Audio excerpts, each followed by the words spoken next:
the head teacher.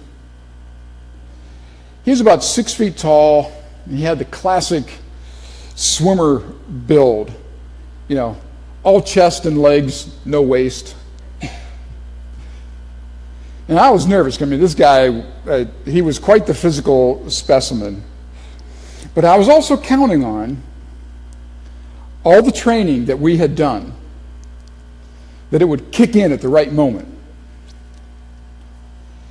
And he put up the textbook thrashing about in the water. And I had to demonstrate my initial attempt to calm down a drowning person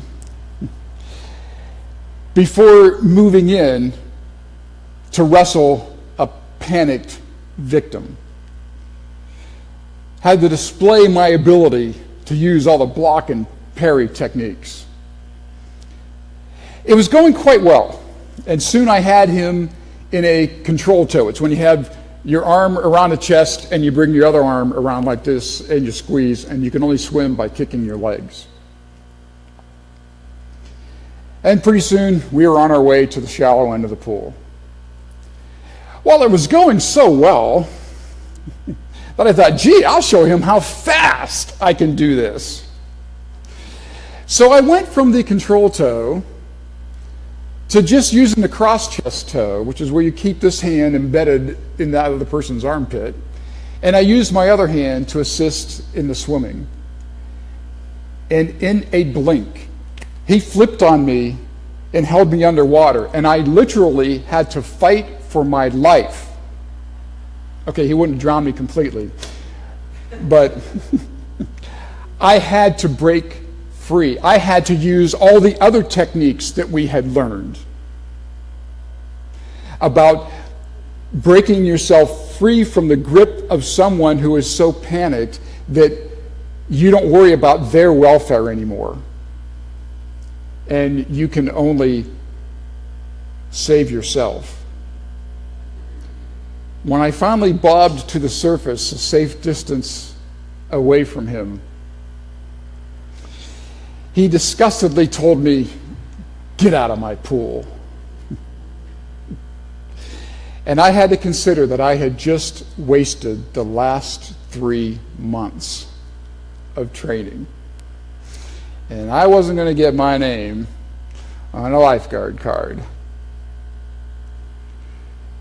Well, Jacob's name is an important detail of today's lesson.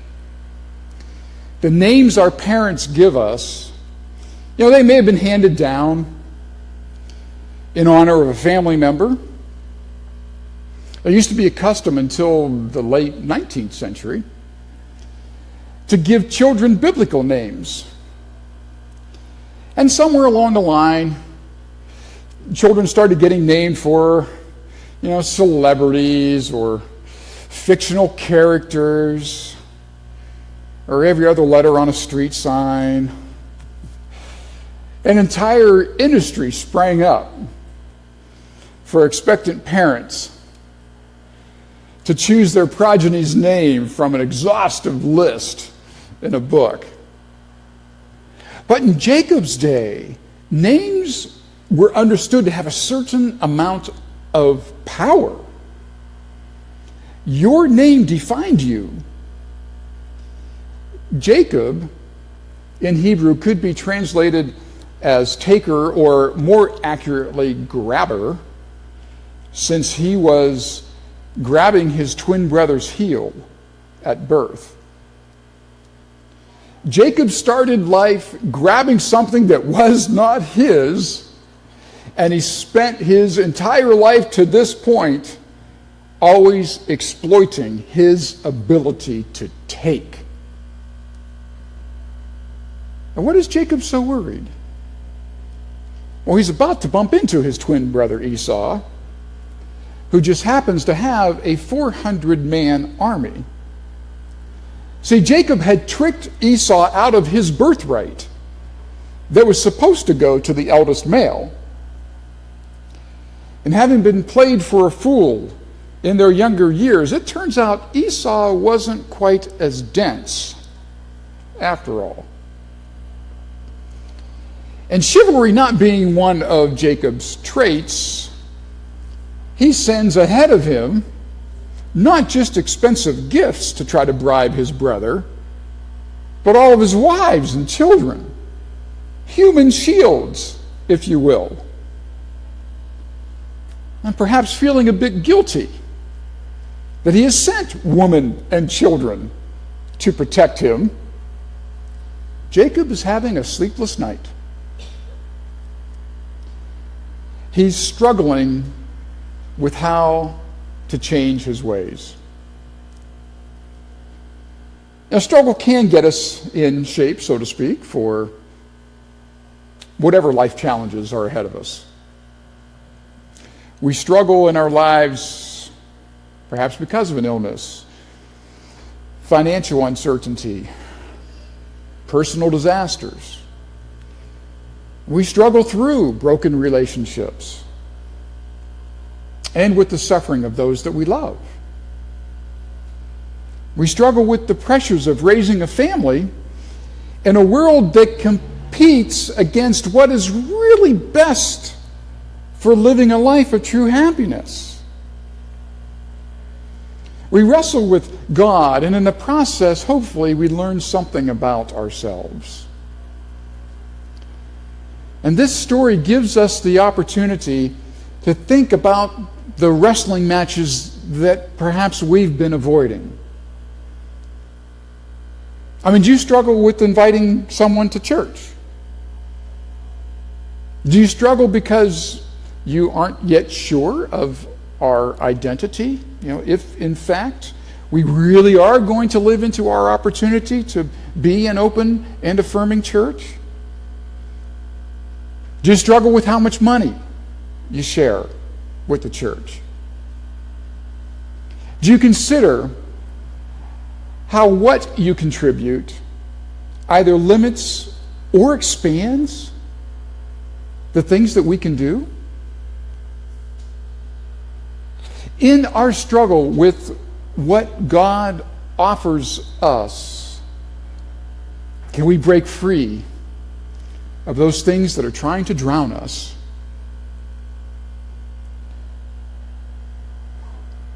The lifeguard teacher gave me another chance. And we went through the same wrestling match in the water. And this time, when I put him in a control tow, I didn't let up. He gasped, and he told me to loosen your grip. I told him to shut up and enjoy the ride.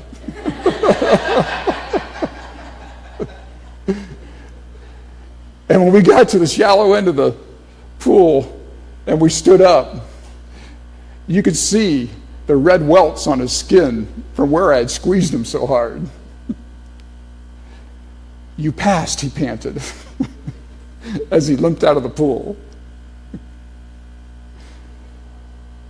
Jacob struggled so hard that he was renamed Israel, the one who wrestled with God and prevailed. Jacob had been redefined. He was no longer a taker, but he is a person who's come to grips with his past. More than that, he has overcome his past, and he found a way to walk with God, albeit with a limp. Our lifeguard teacher gives all of us another chance. Jesus renamed his disciples. In the book of John, Jesus says, I'm no longer calling you servants. I've named you friends. I chose you and put you in the world to bear fruit, fruit that won't spoil. Just love one another as I have loved you. So kick off your covers and let God rename you so that you can make your own mark on the world. Amen.